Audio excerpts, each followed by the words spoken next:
এটা তোমার সংশ্লেষিত হয়, বুঝছো? কারণ এদের নিজস্ব ডিএনএ এবং আরএনএ আছে মাইটোকন্ড্রিয়া। এটা হচ্ছে স্পেশাল ফিচার। আচ্ছা, এরপরে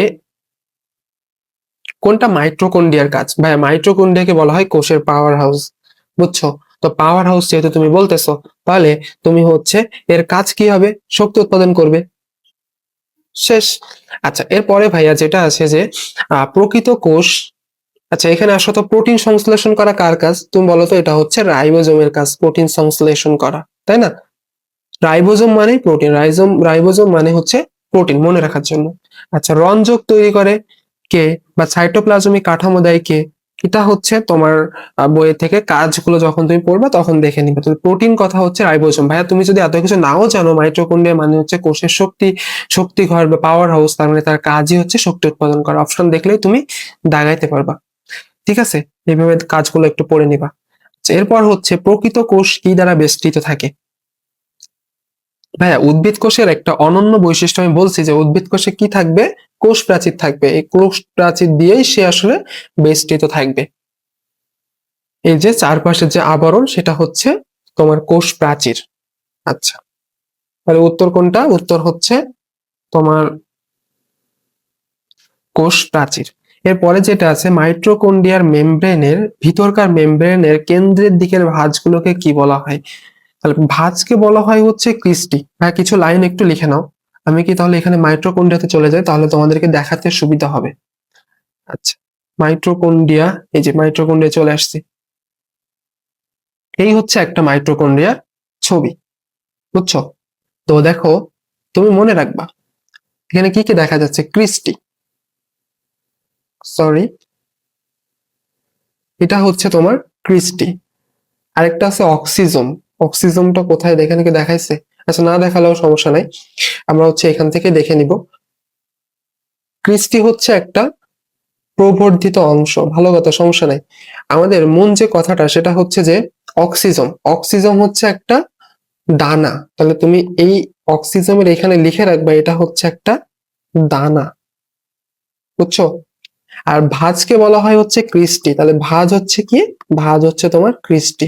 তাহলে ভাঁজ বললে ক্রিস্টি, দানা বললে অক্সিজম। এই কথাটা গুরুত্বপূর্ণ, দানা বললে অক্সিজম, ভাঁজ বললে ক্রিস্টি। আর যে একটা তরল পদার্থ, ম্যাট্রিক্স মানে হচ্ছে একটা পদার্থ, তদ্ধাত্র পদার্থ বা তরল পদার্থ বলো, এটা হচ্ছে তোমার, তাহলে তরল পদার্থ বললে সেটা হচ্ছে ম্যাট্রিক্স, ঠিক আছে? এবং এইটা আমি যেটা তোমাদেরকে দেখাইতে চাচ্ছি, এই যে ব্যাকটেরিয়ার নিজস্ব ডিএনএ আছে, এবং এর যে রাইবোজোম যেটা, সেটা হচ্ছে ব্যাকটেরিয়া বলতেছি, মাইটোকন্ড্রিয়ার নিজস্ব বৃত্তাকার ডিএনএ এবং রাইবোজোম আছে। রাইবোজোমটা কত? 70s, মেডিকেলেও আসছে, কৃষিগুচ্ছ ভর্তি পরীক্ষায় আসছে। সো সুপার ইম্পর্টেন্ট লাইন, ঠিক আছে? তাহলে রাইবোজোমটা কত এস? 70s। আমরা যখন রাইবোজোম টপিক করবো তখন বিষয়টা আরো বেশি দেখাই দিব। দেখো, মাইটোকন্ড্রিয়ার কাজ কি? মেইনলি শক্তি উৎপাদন করা, দেখছো? মেইনলি হচ্ছে শক্তি উৎপাদন করা হচ্ছে এর কাজ। এছাড়াও সে স্নেহ বিপাক এবং প্রোটিন সংশ্লেষণ করতে পারে। এবং এখানে আর কি আছে? অক্সিডেটিভ ফসফোরাইলেশন সম্পন্ন হয়, মারাত্মক গুরুত্বপূর্ণ। অক্সিডেটিভ ফসফোরাইলেশন সম্পন্ন হয় হচ্ছে মাইটোকন্ড্রিয়ার মাধ্যমে।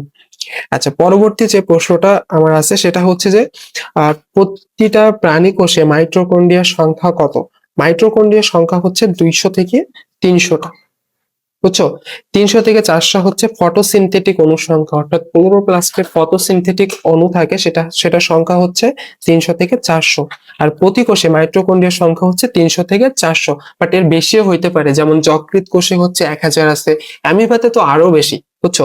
আমি একটু তোমাদেরকে দেখাইতে চাচ্ছি যে এই যে মাইটোকন্ড্রিয়ার ইনিশিয়াল কথাবার্তা দেখো, যে কোষের মাইটোকন্ড্রিয়াকে বলা হয় কোষের পাওয়ার হাউস। এবং এই যে বিজ্ঞানী কলিকার, সে হচ্ছে প্রথম মাইটোকন্ড্রিয়া লক্ষ্য করছেন এবং নাম দিছিলেন হচ্ছে সার্কোসোম। ফ্লেমিং ফ্লা নামকরণ করছে, তাহলে মনে রাখা সহজ না? ফ্লেমিং ফ্লা নামকরণ করছে, ফ্লা নামকরণ করছে। আচ্ছা, এবং কার্ল বেন্ডা, বেন্ডা, দেখো বেন্ডা লিখতে গেলে ন লাগে না? ন ফর নামকরণ করছে, কে করছে? এই মাইটোকন্ড্রিয়ার নামকরণ করছে হচ্ছে কার্ল বেন্ডা, ঠিক আছে? আচ্ছা, এখন এই যে তোমার যে লাইনটা আমাদের প্রশ্নে আসছে সেটা হচ্ছে যে মাইটোকন্ড্রিয়ার সংখ্যা কত? সাধারণত গড়ে প্রতি কোষে 300 থেকে 400টা মাইটোকন্ড্রিয়া থাকে। ঠিক আছে, 300 থেকে 400 মাইটোকন্ড্রিয়া থাকে। তাহলে উত্তর হচ্ছে 300 থেকে 400। একই সাথে এটা হচ্ছে, আমি তখন হয়তো ভুল বলছিলাম, 200 থেকে 300 না, আসলে বলার সময় 300 থেকে 400 হবে। ঠিক আছে, এখন যকৃৎ কোষে আরো বেশি থাকতে পারে, অ্যামিবাতে তো আরো বেশি থাকে। ঠিক আছে, এটুকু আমি দেখাইতে চাচ্ছিলাম। এবং ভৌত গঠনটা তো আমরা বলেই ফেলছি যে কোথায় তোমার ক্রিস্টিটা হচ্ছে একটা ভাঁজ আর অক্সিজমটা হচ্ছে একটা দানা। আচ্ছা, এর পরবর্তী যেটা আছে যে ক্লোরোপ্লাস্টের ভিতরে চাকতির আকৃতি সমূহ স্তরে স্তরে সজ্জিত হয়ে যে গ্রানাম তৈরি করে। ভাইয়া, গ্রানাম তৈরি করে বলছে, থাইলাকয়েড মিলিত হয়ে গ্রানাম তৈরি হয়। একটু আগেই না আমরা দেখলাম, একটু আগেই তো দেখলাম যে এই যে একটা থাইলাকয়েড, আরেকটা থাইলাকয়েড, একটা থাইলাকয়েড, এই থাইলাকয়েড সব মিলিত হয়ে তো গ্রানাম তৈরি হচ্ছে। এই যে গ্রানাম তৈরি হচ্ছে, তাহলে এটা দেখো যে কি বলছে যে তোমার গ্রানাম তৈরি করতেছে কে? থাইলাকয়েড। শেষ, সহজ। স্ট্রোমা হচ্ছে একটা তোমার ম্যাট্রিক্স, বুঝছো? তাহলে স্ট্রোমা হচ্ছে ম্যাট্রিক্স, এই যে এখানে লিখে দিছি, স্ট্রোমা হচ্ছে ম্যাট্রিক্স, ক্রিস্টি হচ্ছে ভাজ। আচ্ছা, মেসোসোম কার কাজ? মেসোসোমটা হচ্ছে তোমার মাইটোকন্ড্রিয়ার অনুরূপ। মেসোসোমের কাজটা হচ্ছে মাইটোকন্ড্রিয়ার অনুরূপ। মেসোসোম কই পাবা? মেসোসোমের পাবা হচ্ছে তুমি ব্যাকটেরিয়ার ক্ষেত্রে, বুঝছো? তো ব্যাকটেরিয়ার ক্ষেত্রে, ব্যাকটেরিয়ার শ্বসনে সহায়তা করে হচ্ছে এটা। আর আমরা জানি শ্বসনে ওই যে ক্রেবস সাইকেল হয়, তো ক্রেবস সাইকেলে যে শক্তি উৎপন্ন হয়, এটা কি শ্বসন প্রক্রিয়া না? তো যেহেতু ব্যাকটেরিয়ার কোষ মানে শ্বসনেও সহায়তা করতেছে মেসোসোম, বলা যায় সে কোষ বিভাজনেও সহায়তা করে। তাহলে এই মেসোসোম, যেহেতু মেসোসোম হচ্ছে শ্বসনে সহায়তা করতেছে, বাট শ্বসনে সহায়তা করা মূল কাজ কার? বা শক্তি উৎপাদন করা বা শ্বসনে সহায়তা করা মাইটোকন্ড্রিয়ার কাজ। তাহলে মেসোসোমের কাজে আর মেসোসোম হচ্ছে মাইটোকন্ড্রিয়ার মেসোসোমের কাজ সেম। এখন ম ম কোষের শক্তিঘর বলা হয় কাকে? মাইটোকন্ড্রিয়াকে। বলতে বলতে মুখে ফেনা উঠে গেছে। আচ্ছা, এরপর পরবর্তী যে এমসিকিউ আমার যেটা আছে সেটা হচ্ছে যে এখানে কিছু কিছু বিশেষ নাম দেওয়া আছে, এটা অলরেডি বলে ফেলছি আমি। মাইটোকন্ড্রিয়া হচ্ছে কোষের শক্তিঘর, রাইবোজোম হচ্ছে প্রোটিন তৈরির কারখানা, গোলগি বডি বলে লাইপোকন্ড্রিয়া, আরো নাম আছে, তুমি মনে রাখবা হচ্ছে ডিল, অর্থাৎ ডিকটায়োসোম, ইডিওসোম, লাইপোকন্ড্রিয়াম। ঠিক আছে, ডিএনএ কে বলা হয় প্রোটিন তৈরির মাস্টার প্ল্যান, আমরা জানি আলটিমেটলি সবকিছুই হচ্ছে ডিএনএ। লাইসোজোম কে বলা হয় হচ্ছে সুইসাইডাল স্কোয়াড, বলছি সুইসাইডাল স্কোয়াড বলা হয়, স্কোয়াড বলা হয়। তারপর হচ্ছে নিউক্লিয়াস কে বলা হয় কোষের প্রাণকেন্দ্র। সাইক্লোস্কেলিটন, স্কেলিটন মানে হচ্ছে তোমার কঙ্কাল, তাই না? তো এটা হচ্ছে কোষের গাঠনিক কঙ্কাল বলা হয়। প্রোটোপ্লাজম কে বলা হয় জীবনের ভৌত ভিত্তি, ভুল করবা না, একটা হচ্ছে জীবনের ভৌত ভিত্তি, আরেকটা হচ্ছে তোমার তোমার বংশগতির ভৌত ভিত্তি। বংশগতি আসলে সেখানে ক্রোমোজোম চলে আসবে, স্বাভাবিক।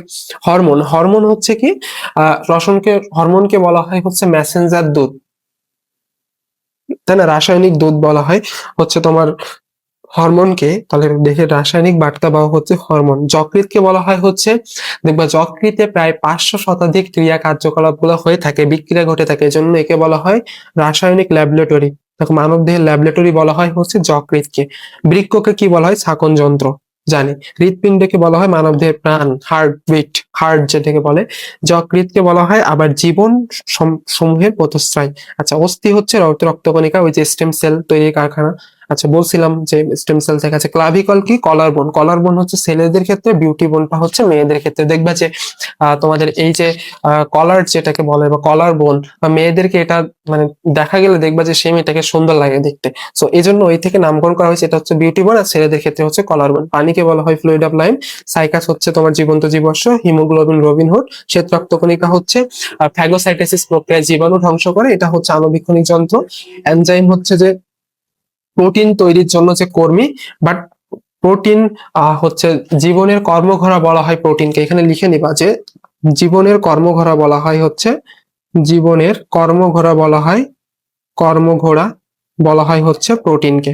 এই প্রোটিন তৈরিতে যে হেল্প করতেছে বা কর্মী, কর্মী হচ্ছে তোমার এনজাইম। অ্যামিনো অ্যাসিড হচ্ছে প্রোটিন তৈরির কাঁচামাল, আর আরএনএ হচ্ছে প্রোটিন তৈরির ব্লুপ্রিন্ট। এই হচ্ছে তোমার ডিটেলস, অর্থাৎ প্রত্যেকটা চ্যাপ্টারের যে স্পেশাল স্পেশাল নামগুলো আছে সেগুলো একসাথে করে দেওয়া আছে, সেটাই হচ্ছে আমরা পড়ে ফেললাম। আচ্ছা, চলো আমাদের পরবর্তী এমসিকিউ কি বলছে। পরবর্তী এমসিকিউ যেটা বলছে সেটা হচ্ছে উদ্ভিদ জীবজগতের মধ্যে সবচেয়ে ক্ষুদ্রতম কোষ কোনটা? দেখাইছি, মাইকোপ্লাজমা বা PPLO দেখাইছি। আচ্ছা, এরপর হচ্ছে যেটা আছে যে জীব জগতের নিচের কোনটাকে সবুজ প্রাণী বলা হয়, বা ইউগ্লেনা হচ্ছে একটা শৈবাল, বুঝছো? ইউগ্লেনা যেটা হচ্ছে কোষের বিভাজনের মাধ্যমে সে জনন কাজ সম্পন্ন করে, কোষ বিভাজনের মাধ্যমে, ইউগ্লেনা। ঠিক আছে? তো এই শৈবালের দেহে হচ্ছে তোমার কি আছে, ক্লোরোফিল আছে, এই জন্য সে খাবার তৈরি করতে পারে। ক্লোরোফিল থাকা মানে কি, সে হচ্ছে সবুজ বর্ণের। তাহলে উত্তর হচ্ছে ইউগ্লেনা। আচ্ছা, এরপর পরের এমসিকিউ যেটা আছে এটাও আমরা পড়ে ফেলছি অলরেডি, যে নিউক্লিওসাইডের সাথে ফসফেট যুক্ত হয়ে কি তৈরি করে। ভাইয়া, তোমাদেরকে প্রথমে বলছি, প্রথমে আসবে সাইড, পরে আসবে টাইড। তাহলে সাইডের সাথে যখন ফসফেট যুক্ত হবে, বা আমি এখানে লিখেও দিছিলাম সাইড প্লাস ফসফেট, তখন হয়ে যাবে টাইড। তাহলে দেখো কোথায় নিউক্লিওটাইড আছে, এই যে এটা নিউক্লিওটাইড। কোষ মতবাদের প্রবক্তা কে? অ্যাকচুয়ালি এখানে বলছে সেল থিওরির মতবাদ কে দিছে। তাহলে তুমি ভাইয়া মনে রাখবা সেল থিওরি, বুঝছো? সেল থিওরি, সেল থিওরি দিছেন হচ্ছে দুইজন বিজ্ঞানী, একটা হচ্ছে স্লেইডেন, আর একটা হচ্ছে দেখো দুইটার নামে সি দিয়ে শুরু, স্লেইডেন এবং সোয়ানসন, স্লেইডেন এবং সোয়ানসন। আচ্ছা, আমি এটা মুছে দিই তাহলে আরো ভালো করে দেখতে পাবা তুমি। এই যে স্লেইডেন এবং সোয়ানসন। হ্যাঁ, তোমাদেরকে আরো কিছু পড়াই দিই, চলো বিভিন্ন বিজ্ঞানীর নামগুলো পড়াই দিই। মনে রাখা একদমই দুর্ভাত। দেখো আমি যেহেতু আছি, মনে রাখার জন্য এক ফোঁটাও কষ্ট করতে হবে না, আমি তোমাদেরকে মনে রাখাই দিব ইনশাল্লাহ। আচ্ছা ভাইয়া চলো, এখানে কি আছে সেল থিওরির, এখানে থাকার কথা। আচ্ছা দেখো, এই যে সেল থিওরি কে দিছে, কোষ তত্ত্ব বা সেল থিওরি দিছে হচ্ছে যে আহ এটা না, এই যে সোয়ান এবং তোমার হচ্ছে কোষ তত্ত্ব প্রদান করেন, এই যে স্লেইডেন এবং জ্যাকব স্লেইডেন, আর একটা হচ্ছে সোয়ান, এই দুইজন বিজ্ঞানী হচ্ছে তোমার কোষ তত্ত্ব প্রদান করেন। আচ্ছা, তাহলে মনে রাখলাম কি দিয়ে, সি, সি, সেল থিওরি, স্লেইডেন। এখন আসো আমাদের যে গুরুত্বপূর্ণ বিজ্ঞানীর নাম আছে এগুলো মনে রাখবো একদম সহজে, মানে একদমই দুর্ভাত। জাস্ট তুমি একটু আমার কথাগুলো শোনো, ঠিক আছে? কথাগুলো শোনো, একদম ক্লিয়ার হয়ে যাবে। প্রথমত, রবার্ট ফুক যে কোষটা লক্ষ্য করছিল সেটা মূলত কোষ প্রাচীর ছিল, এবং সেটা ছিল হচ্ছে মৃত কোষ। মৃত কোষ কে পর্যবেক্ষণ করছে? মৃত কোষ পর্যবেক্ষণ করছে হচ্ছে তোমার যে মৃত কোষ, সেটা হচ্ছে ছিল রবার্ট ফুক, বুঝছো? বাট তোমার প্রশ্নে যদি আসে জীবিত কোষ কে পর্যবেক্ষণ করছে, জীবিত কোষ পর্যবেক্ষণ করছে হচ্ছে অ্যান্টনি ভন লিউয়েনহুক। দাগাই দিই, অ্যান্টনি ভ্যান লিউয়েনহুক হচ্ছে জীবিত কোষ পর্যবেক্ষণ করছে। দেখো, ঠিক আছে? এখন পরবর্তী যে এমসিকিউ যেটা, যে ভাইয়া ফন্টানা, ফন্টানা নাম লিখতে গেলে দেখো ন লাগে, ন ফর নিউক্লিওলাস আবিষ্কার করছে, এখানে লিখে রাখবা এটা হচ্ছে কি আবিষ্কার করছে, নিউক্লিওলাস। নিউক্লিয়াসের ভিতর যে নিউক্লিওলাস থাকে না, ওইটাই। নিউক্লিওলাস আমার সবচেয়ে ঘন বস্তু, বুঝছো? অধিকতর ঘন। এটাও একটা এমসিকিউ আসছে, নিউক্লিয়াসের ভিতর সবচেয়ে ঘন বস্তু কোনটা, এটা হচ্ছে নিউক্লিওলাস। তো এই নিউক্লিওলাসের নামকরণ করছে বা নিউক্লিয়াস আবিষ্কার করছে হচ্ছে ফেলিস ফন্টানা। আচ্ছা, এরপরে যেটা আছে সেটা হচ্ছে দেখো, ফন্টানা গেল, পরে তোমার যেটা আছে রবার্ট ব্রাউন।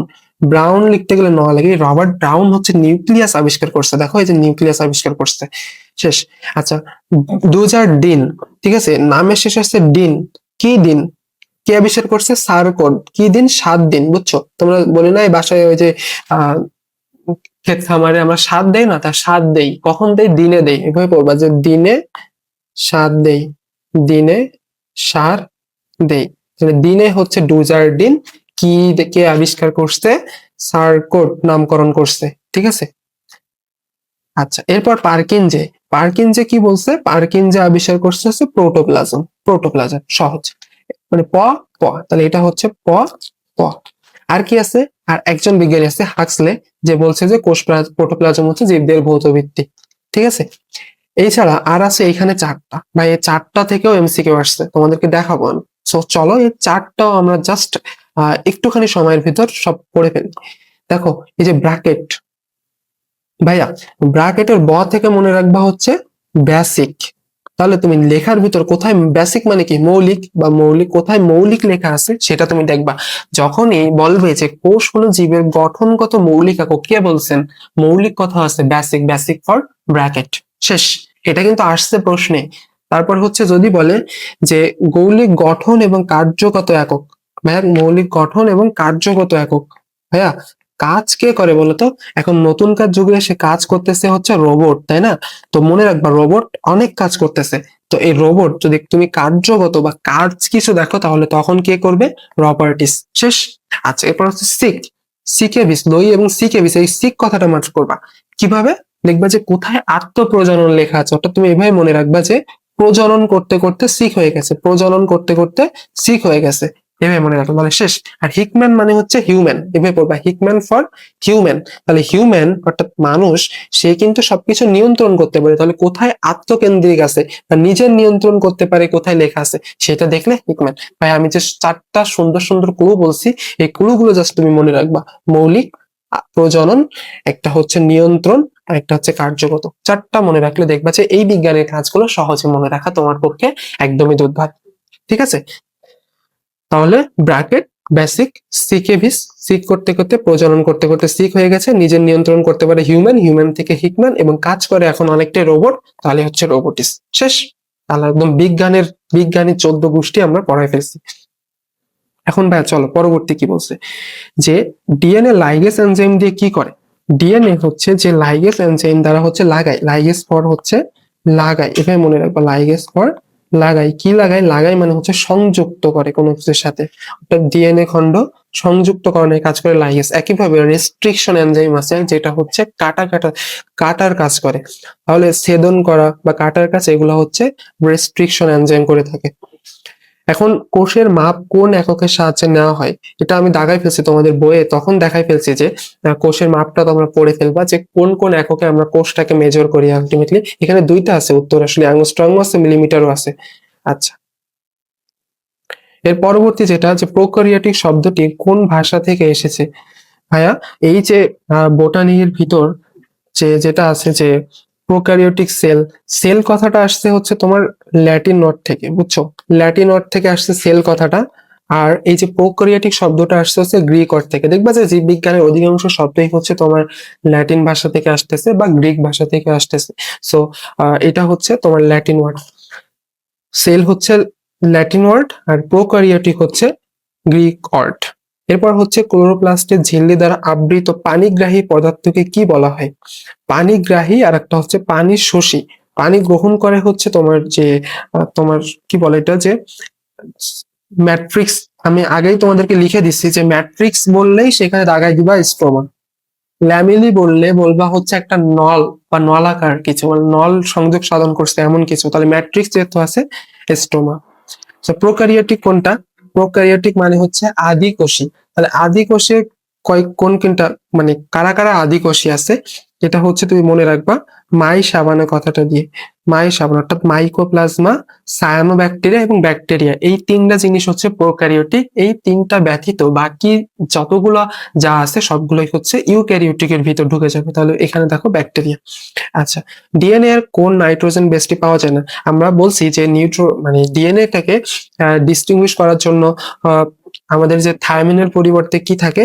ইউরাসিল থাকে। তাহলে এই ডিএনএ তে কি থাকবে না? ইউরাসিল থাকবে না, থাকবে কোথায়? আরএনএ তে। ডিএনএ নাইট্রোজেন বেস থাকবে না হচ্ছে ইউরাসিল।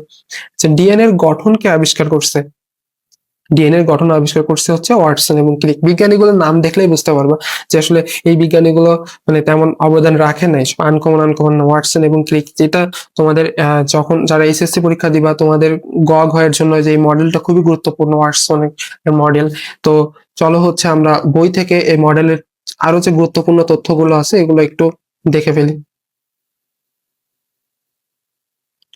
এই যে ওয়াটসন এবং ক্রিক মডেল যেটা আছে, ওনারা যে মডেলটা দিছিল সেই মডেলের যে ইম্পর্টেন্ট তথ্যগুলো, এই ডিএনএ যে রেপ্লিকেশন হয় এটা হচ্ছে মেইনলি 3 ভাবে হয়, এটাও একটু জেনে রাখো। যে সংরক্ষণশীল, অর্ধরক্ষণশীল এবং বিচ্ছুরণশীল। আমরা মেইনলি অর্ধরক্ষণশীল পদ্ধতিতেই রেপ্লিকেশন করি, এটাও বিগত বছরের প্রশ্ন। আচ্ছা, আমরা হচ্ছে ডিএনএ তে চলে যাই। ডিএনএ যে মডেলটা আছে ওয়াটসন এবং ক্রিক মডেল, এই ওয়াটসন এবং ক্রিক মডেলের কিছু বৈশিষ্ট্য আছে, এই বৈশিষ্ট্যগুলোই দরকার। প্রথমত এই যে ডিএনএ এর মডেলের ভিতর যে তার যে ভিতরকার যে বন্ডের মাধ্যমে তারা যুক্ত থাকে সেই বন্ডটার নাম হচ্ছে হাইড্রোজেন বন্ড, এবং এই প্রতি প্যাচে হাইড্রোজেন বন্ডের সংখ্যা হচ্ছে 25টা। মনোনিউক্লিওটাইডের সংখ্যা হচ্ছে 10 জোড়া। এটা অনেকেই ভুল করে, 10 জোড়া মানে হচ্ছে 20টা, এটা মনে রাখবা। এরপর হচ্ছে ব্যাস ফর 20, প্রতি প্যাচে হেলিক্সের দুইটার ব্যাস হচ্ছে 20। আর হচ্ছে যে তাদের যে প্রতি প্যাচের ঘূর্ণনের যে দৈর্ঘ্য সেটা হচ্ছে 34 অ্যাংস্ট্রম। 34 অ্যাংস্ট্রমটাকে যদি তুমি হচ্ছে ন্যানোমিটারে নাও তাহলে 3.4 আসবে। এটা কিন্তু অপশনে প্যাচ গোজ করে দেয়, তুমি একক কনভার্সেশনটা একটু দেখে নিবা। আচ্ছা, তার এদের আণবিক ওজন হচ্ছে 10⁶ থেকে 9। ভাই তোমার কি মনে পড়ে তুমি কোথাও 6 থেকে 9 আর কোনো কথা দেখছো কিনা? আচ্ছা, আমি কিন্তু দেখছি। এই যে 6 থেকে 9, তোমরা জানো এই যে অম্লার প্লাসেন্টেশন কখন হয় বলো তো? এটা হচ্ছে 6 থেকে 9 দিনে ইমপ্লান্টেশন হয়, তাই না? তারপর হচ্ছে তোমার আর কি আছে, এনজাইম 6 থেকে 9 পিএইচ এর ভিতর আরো বেশি ক্রিয়াশীল থাকে। এভাবে তুমি যখন একটা চ্যাপ্টারের সাথে অন্য একটা চ্যাপ্টারে কোরিলেশন করে পড়বা, তখন দেখবা যে তোমার ওই পড়াটা মাথার ভিতর লং টার্ম সেট হয়ে যাচ্ছে। সো এই হচ্ছে আমাদের মডেলের কিছু ইনফরমেটিভ কথাবার্তা। এবং আমরা তো সবাই জানি যে ডিএনএ এর হচ্ছে যে 4টা নাইট্রোজেন গঠিত যে বেস আছে, অ্যাডেনিন, গুয়ানিন, সাইটোসিন আর একটা হচ্ছে থায়ামিন। এর ভিতর অ্যাডেনিন এবং গুয়ানিন মিলে হচ্ছে তোমার পিউরিন, সাইটোসিন এবং থায়ামিন মিলে হচ্ছে তোমার পাইরিমিডিন। আর হচ্ছে অ্যাডিনিন এবং থায়ামিন হচ্ছে 2টা বন্ধনের মাধ্যমে যুক্ত থাকে, আর হচ্ছে সাইটোসিন এবং গুয়ানিনটা হচ্ছে 3টা হাইড্রোজেন বন্ধনের মাধ্যমে যুক্ত থাকে। এতটুকু ইনফরমেশন তোমার জন্য এনাফ। ঠিক আছে, চলো আমাদের হচ্ছে